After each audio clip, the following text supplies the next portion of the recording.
नमस्कार. आज मी तुम्हाला चवळीच्या शेंगाची भाजी करून दाखवणार आहे. इथे मी गावठी चवळी घेतली, शेंगा, गावठी चवळीच्या शेंगा.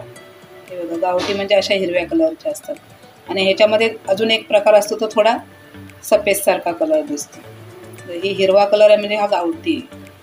इथे मी 300 ग्राम ह्या शेंगा घेतले, असे तुकडे करून मोडून घेतले. हे बघा, अशा प्रकारच्या शेंगा असतात, याला गावठी चवळी बोलतात. आणि ह्याच्यामध्येच अशाच प्रकारच्या असतात पण थोडा तो सफेद कलर दिसतो, तो बाजारी चवळी असते. 300 ग्रॅम घेतले, त्या तोडून अशा घेतले. हे बघा, सुरीने कापायचे नाही, कारण का सुरीने कापलं ना तर हे आतले दाणे आहेत ना, हे चवळीचे याचे तुकडे होऊन जातात. आणि अशा पण मोडल्यामुळं हे असे दाणे आपले जातात. अशा मी हातानेच तुकडे करून घेतले. याचा दोर पण तो आपल्याला इझिली काढता येतो असे तुकडे केल्यामुळे. इथे आपण आता भाजी करायला सुरुवात करूया.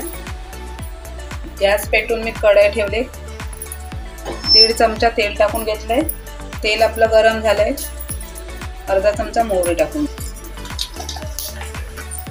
मोहरी तडतडली, जिरं टाकूया अर्धा चमचा. जिरा मोहरी तडतडली, इथे मी छोटासा कांदा बारीक चिरून घेतलाय, तो टाकून. कांदा आपला थोडासा तेलावरती नरम करून घेऊया. कांदा आता परतून चांगला नरम झालाय. आता आपण एक तोडून घेतलेली चवळी स्वच्छ धुवून घेतले, ते आपण टाकून घेऊया.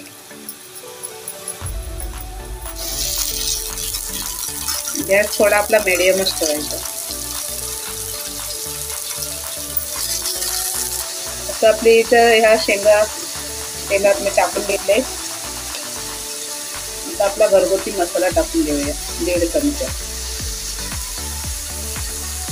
1 चमचा कांदा लसूण मसाला, अर्धा टीस्पून हळद, चवीनुसार मीठ, आपल्या भाजीची प्रमाण असेल तशा पद्धतीने. इथे मी अर्धा चमचा टाकले, कारण का कांदा लसूण मसाल्यामध्ये मीठ असतं, त्यामुळे आपल्या अंदाजाने मीठ टाकावं. परतून घेऊया.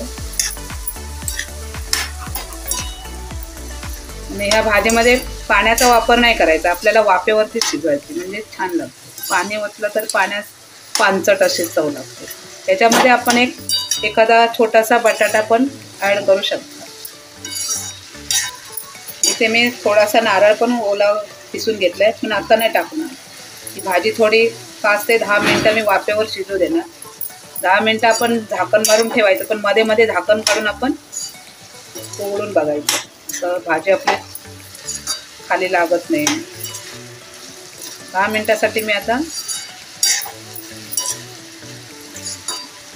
परतून घेते आणि झाकण मारून ठेवते. मी इथे झाकण मारून 10 मिनटं भाजीला वाफ काढून घेते.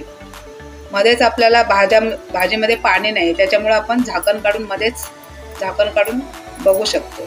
इथे आपले 10 मिनटं झाले, तर आपण झाकण काढून बघूया आपली भाजी झाली. बऱ्यापैकी आपली भाजी शिजलेली आहे. आता मी ओला नारळ किसून घेतलाय, ते टाकून घेते.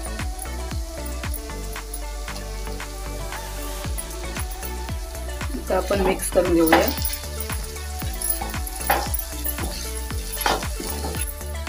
खोबरं टाकल्यानंतर फक्त आपल्याला 2 ते 3 मिनटं फक्त झाकण न ठेवता भाजी मिक्स करून घ्यायची.